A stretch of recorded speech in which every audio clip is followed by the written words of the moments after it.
The Jedi teach there's only one way to access the Force. Spoiler alert.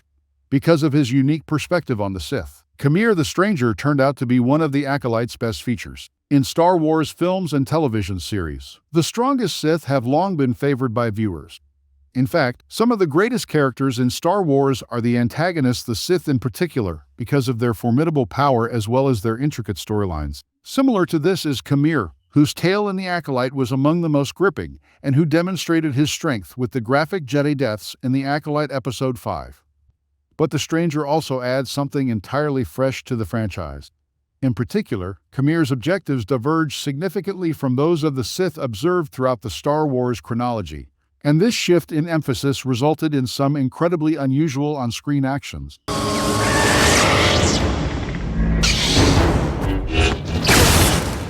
Welcome to Movie Spy. The Stranger is not just after power. It is possible that Qimir's fear of the Jedi stifling his way of life stems from his past relationship with Vernestra, his previous Jedi Master. It is evident that Qimir eventually became evil and left the Jedi Order, even though the precise facts are still unknown. In addition, the scar on his body implies that they had a heated argument prior to his departure. In Episode 6, Qimir made strong insinuations that his back was severely scarred by his Jedi instructor, and Vern's light whip would be a perfect fit for an injury like that. This makes his longing for independence all the more intriguing. It is likely that he felt the Jedi would not permit him to continue using the dark side of the Force because of anything that happened to him. Was it something Vernestra did to him after she saw him fall? After all, Vernestra implied that their encounter was so violent that she believed Qimir had perished in the battle when she exclaimed, "You are alive?" in the climactic scene of the Acolyte. The horror on Qimir's face prior to donning his helmet and his sudden need to do so raised the possibility that Vern attempted to murder him because he went to the evil side. If so, that would explain why Qimir is so certain the Jedi will murder him. After all, he is not mistaken. This also made Qimir want to slaughter Jedi without distinction. Therefore, he is by no means innocent in this case. While Qimir can portray it as the Jedi being unfriendly to him, he would undoubtedly pose an equal threat to the Sith, who are just as unwilling, if not more so, to let the Jedi live. Still, his reasons appear to be very different from those of a normal Sith for the time being. Qimir does appear more concerned with his own survival and his capacity to impart knowledge than he does with a thirst for brute power.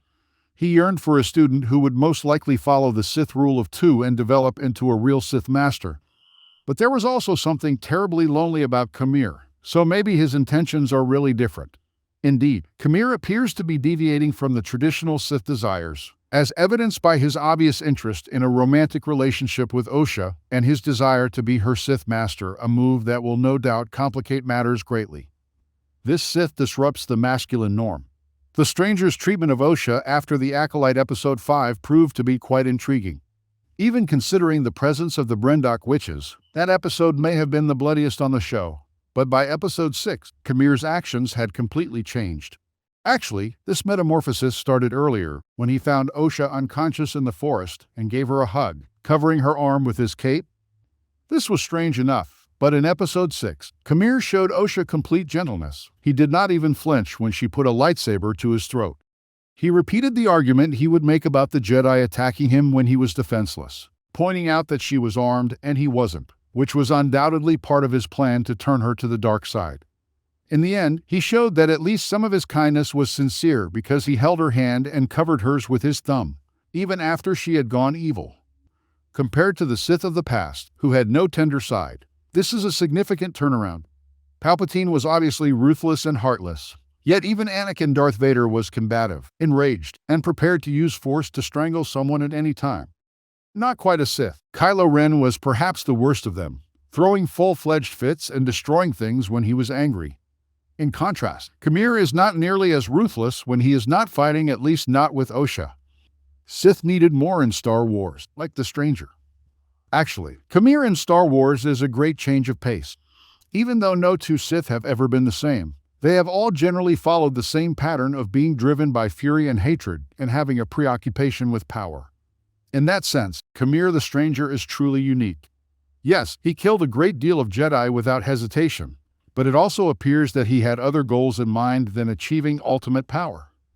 To a certain extent, it is still unclear what Qimir is really looking for, And unless Season 2 is announced, it is possible that it will never be known. Despite his declaration of wanting a student, he seems to also be interested in a romantic relationship with Osha. Furthermore, it is obvious that he wants to murder Jedi, which raises the possibility that Sith motivations other than those depicted in the show may exist. Qimir is obviously a different kind of Sith in Star Wars, and that is a welcome shift, even if Season 2 of The Acolyte is not in the works. Thanks for watching.